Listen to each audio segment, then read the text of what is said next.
నేను పొరపాటు పడ్డాను. జగన్మోహన్ రెడ్డి లాంటి ఒక ఈవిల్ ఫోర్స్ని ప్రజలు ఈ స్థాయిలో తిరస్కరిస్తారు అని చెప్పి నేను ఊహించలేదు. అంటే ప్రజల యొక్క విజ్ఞతని నేను సరిగ్గా అర్థం చేసుకోలేదు. నేనే కాదు, బహుశా జగన్మోహన్ రెడ్డి గారు కూడా అర్థం చేసుకోలేదు. ఇంటెలిజెన్స్ ఆఫ్ ది పీపుల్ ని ఆయన అండర్ ఎస్టిమేట్ చేశాడు. జగన్మోహన్ రెడ్డి తాను గెలవడానికి ఎంతో పకడ్బందీగా స్క్రిప్ట్ రాసుకున్నాడు. అసలు 2019లో గెలిచిన నాటి నుంచి నెక్స్ట్ ఎలక్షన్స్ ఎలా గెలవాలా అనే దానికి అతను పకడ్బందీగా ప్లాన్లు వేసుకున్నాడు. అందుకోసం 2.5 లక్షల కోట్లు ఇచ్చాను 5 ఏళ్లలో డీబీటీ ద్వారా ప్రజలకని చెప్పాడు. ఒక ఓట్ బ్యాంక్ ని తయారు చేసుకోవడానికి ఎంతో ప్రణాళిక రచించాడు. దానికోసం వాలంటీర్ సిస్టమ్ పెట్టాడు. సెక్రటేరియట్ ఎంప్లాయీస్ అన్నాడు. దాంతో పాటు మొత్తం ప్రభుత్వ యంత్రాంగం మీద పూర్తిగా పట్టు సాధించాడు. ప్రతిపక్షాలు అనే వాటిని లేకుండా ఆల్మోస్ట్ చేశాను అనుకున్నాడు. ప్రతిపక్ష నాయకుడు కూడా జైలుకి పంపించాడు. నోరెత్తితే ఎదురు తిరిగితే సహించేది లేదు అనేటువంటి వాతావరణాన్ని క్రియేట్ చేశాడు. ప్రభుత్వంలో ఏం కావాలంటే అది తాను కావలసినట్టుగా చేసుకున్నాడు. కాబట్టి అటువంటి జగన్మోహన్ రెడ్డిని ఓడించడం సాధ్యమేనా? అతను చేసినటువంటి భారీ ప్రచారాన్ని జనం నమ్మి ఉంటారు, జగన్ మాయలో జనం పడి ఉంటారు అని అనుకున్నాను నేను. అది నా పొరపాటు. అంటే ప్రజల యొక్క తెలివితేటల్ని తక్కువ అంచనా వేశాను నేను కూడా. లేకపోతే 2 డిజిట్ల సంఖ్యలో కూడా లేకుండా జగన్మోహన్ రెడ్డికి సీట్లు ఇవ్వడం ఏంటి జనం? అసలు ప్రతిపక్ష హోదా కూడా లేని పరిస్థితి కల్పించడం ఏంటి? ఎవరైనా ఊహించారా? జగన్మోహన్ రెడ్డి లేక వైఎస్ఆర్సీపీ అనే పార్టీ పవన్ కళ్యాణ్ పార్టీ జనసేనతో పోటీ పడలేదు. జనసేన పార్టీకి వచ్చిన సీట్లలో సగం కూడా రావు అనేది ఎవరైనా ఊహించారా? అంటే ప్రజల స్క్రిప్టు ఎంత అద్భుతంగా ఉంటుంది, ప్రజల విజ్ఞత ఎంత గొప్పగా ఉంటుంది.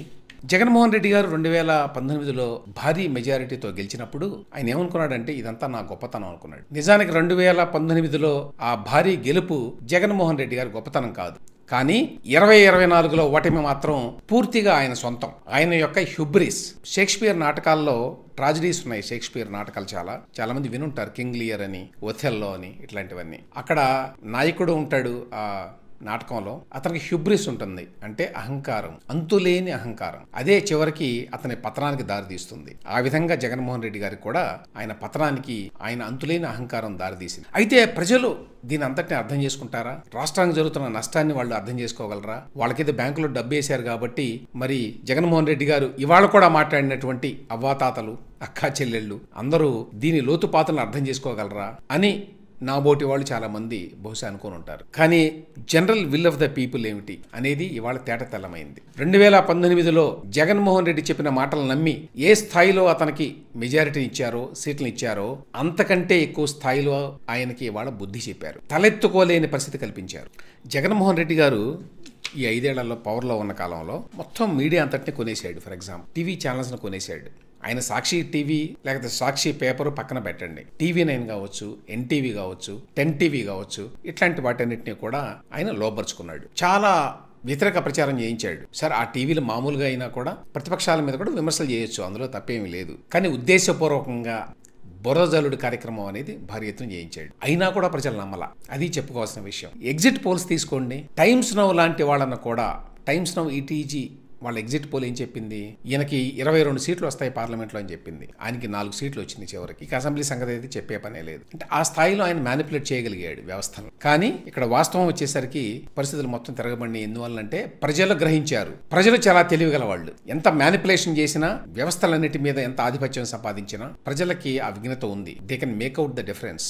మీకు మొత్తం పరిపాలన యంత్రాంగం మీద ఏ స్థాయిలో పట్టు సంపాదించాడు జగన్మోహన్ రెడ్డి గారు? నిన్న మొన్నటి వరకు, ఎన్నికలు అయిపోయిన తర్వాత కూడా అధికారులు, ఎస్పెషల్లీ పైన ఉన్నటువంటి ఉన్నతాధికారులు జగన్మోహన్ రెడ్డి గారికి అనుకూలంగా ఎన్నికల ఫలితాలను రప్పించాలని విశ్వ ప్రయత్నం చేశారు. అయినా కాల యూట్యూబ్ ఛానల్స్ అని, మేధావులని, వ్యాఖ్యాతలని ఎంతో మందిని ఉపయోగించుకున్నాడు జగన్మోహన్ రెడ్డి గారు గడిచిన 5 ఏళ్లలో. వాళ్ళు ఎన్నో అవాకులు చవాకులు పేలారు, ఎన్నో రకాలుగా ట్విస్ట్ చేశారు వాస్తవాలని. అయినా కూడా ప్రజలు నమ్మించలేకపోయారు. చంద్రబాబు నాయుడు గారిని అరెస్ట్ చేసి ఒక దొంగ కేసులో ముప్పతిప్పలు పెట్టి జైల్లో పెట్టి 56 రోజుల పాటు ఎన్నో ఇబ్బందులు పెట్టారు. జనం దాన్ని ఎట్లా అర్థం చేసుకోవాలో అట్లానే అర్థం చేసుకున్నారు. దాని మీద కూడా ఎంతో దొంగ ప్రచారం చేయించారు కూడా చాలా మంది చేత. ఆ స్కిల్ డెవలప్మెంట్ కేసులో ఏదో ఆయనకు పాత్ర ఉన్నట్టు, ఆయన ఏదో అవినీతి చేసినట్టు, డబ్బులు కాజేసినట్టు పచ్చి అబద్ధాలను జనంలోకి తీసుకెళ్ళడానికి ఎన్ని రకాలుగా ప్రయత్నాలు చేయాలో అన్ని రకాలుగా చేశారు.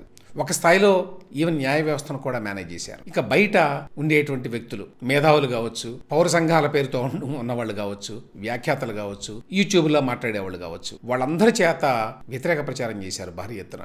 అయినా జనం వాటిని ఏమీ పట్టించుకోలేదు, వాటిని ఇసుమంతా కూడా నమ్మలేదు అని ఇవాళ మనకు తెలిసింది. ప్రజలు ఎంత విఘ్నులు అంటే రోజా కావచ్చు, కొడాల నాని కావచ్చు, వల్లభనేని వంశీ కావచ్చు, స్పీకర్ తమ్మినేని సీతారాం కావచ్చు, అంబటి రాంబాబు కావచ్చు, ఇట్లాంటి వాళ్ళంతా మంత్రులుగా ఉండి కూడా, ఎమ్మెల్యేలుగా ఉండి, మంత్రులుగా ఉండి, పెద్ద పెద్ద పదవుల్లో ఉండి భూత పురాణాన్ని వాళ్ళు మరి మాట్లాడారు కదా 5 ఏళ్లలో. ఇట్లాంటి వాళ్ళని అసలు ఏం చేయాలి, ఎలా ప్రజల బుద్ధి చెప్పగలరు వీళ్ళకి అని అనుకున్నాం. వాళ్ళందరినీ కూడా ఘోరాతి ఘోరంగా ఓడించారు ఎన్నికల్లో. అంటే కరెక్ట్గా ఎవరికి ఎట్లాంటి ట్రీట్మెంట్ ఇవ్వాలో ప్రజలు వాళ్ళకి అట్లాంటి ట్రీట్మెంట్ ఇచ్చారు, షాక్ ట్రీట్మెంట్. కాబట్టి మరొకసారి ప్రజల విఘ్నత అర్థమైంది. జగన్మోహన్ రెడ్డి గారు పవన్ కళ్యాణ్ని ఆయన పెళ్లిళ్ల గురించి మాట్లాడి ఎగతాళి చేసేవాడు. దాంతో పాటుగా 2019 ఎన్నికల్లో 2 చోట్ల పోటీ చేసి ఓడిపోయాడు ఆయన. సరే, ఎన్నికల్లో గెలుపు ఓటములు ఉంటాయి. ఓడిన వాళ్ళని ఓడారు అని చెప్పి అనొచ్చు, తప్పేం లేదు. కానీ పదే పదే అతన్ని హేళన చేశారు. ఒక్క చోట కూడా గెలవలేకపోయామని. ఆయన కులం వాళ్ళనే పెట్టి తిట్టించాడు. చివరికేమైంది? పులివెందుల్లో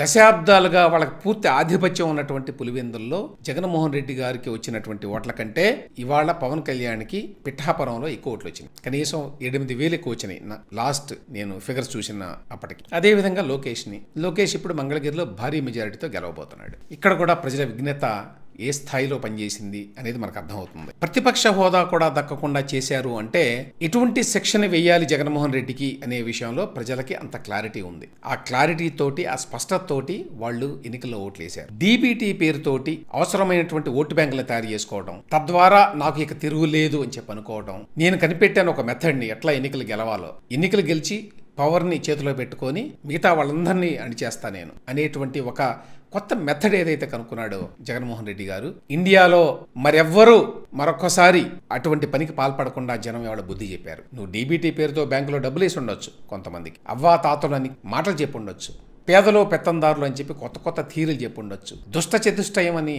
ప్రతిపక్షాలకి లేక రాజకీయ ప్రత్యర్థులకి పేర్లు పెట్టి ప్రచారం చేయొచ్చు. కానీ ఎన్ని చేసినా కూడా ప్రజలకు చివరికి కావాల్సింది సరైన పరిపాలన అంతే. నువ్వు ప్రతిపక్షాలను ఏడిపిస్తేనో, వాళ్ళని జైలుకు పంపిస్తేనో, వాళ్ళని పొద్దున్న లేచిన దగ్గర నుంచి హెరాస్ చేస్తేనో జనం హర్షించరు. జనం బ్యాంక్ అకౌంట్లో కొంత డబ్బేసి ఎన్నికల్లో గెలిచిపోవచ్చు అనేటువంటి అభిప్రాయం ఏ రాజకీయ నాయకుడికైనా భారతదేశంలో కనుక ఉంటే జగన్మోహన్ రెడ్డి గారి ఈ కేసును చూసి వాళ్ళు ఇప్పుడు నేర్చుకోవాలి. ఇదొక గుణపాఠంగా మిగలాలి అందరికీ. ఫ్రీబీస్ పేరుతోటి జనం మొహాన కొంచెం డబ్బులు విదిల్చితే వాళ్ళు నాకు ఓట్లు వేస్తారు, అధికారాన్ని ఎప్పటికీ నా చేతిలో ఉంచుకుంటాను అనేటువంటి అహంకారం ఏదైతే ఉందో ఆ అహంకారం మీద పెద్ద దెబ్బ కొట్టింది ఆంధ్ర ప్రజ. సో ఆ రకంగా ఆంధ్ర ప్రజ కొన్నటువంటి తెలివితేటలు ఏ వ్యాఖ్యాతకి, ఏ మేధావికి లేవు, ఉండవు అన్న విషయం మరొకసారి అర్థమైంది. కాబట్టి ప్రజలను సరిగ్గా అర్థం చేసుకోవడంలో నా పొరపాటును ఒప్పుకుంటూ, అదే సమయంలో ప్రజల విజ్ఞతని, the wisdom of the people ని మెచ్చుకుంటూ, హర్షిస్తూ వాళ్ళకి నేను ధన్యవాదాలు చెప్తున్నాను.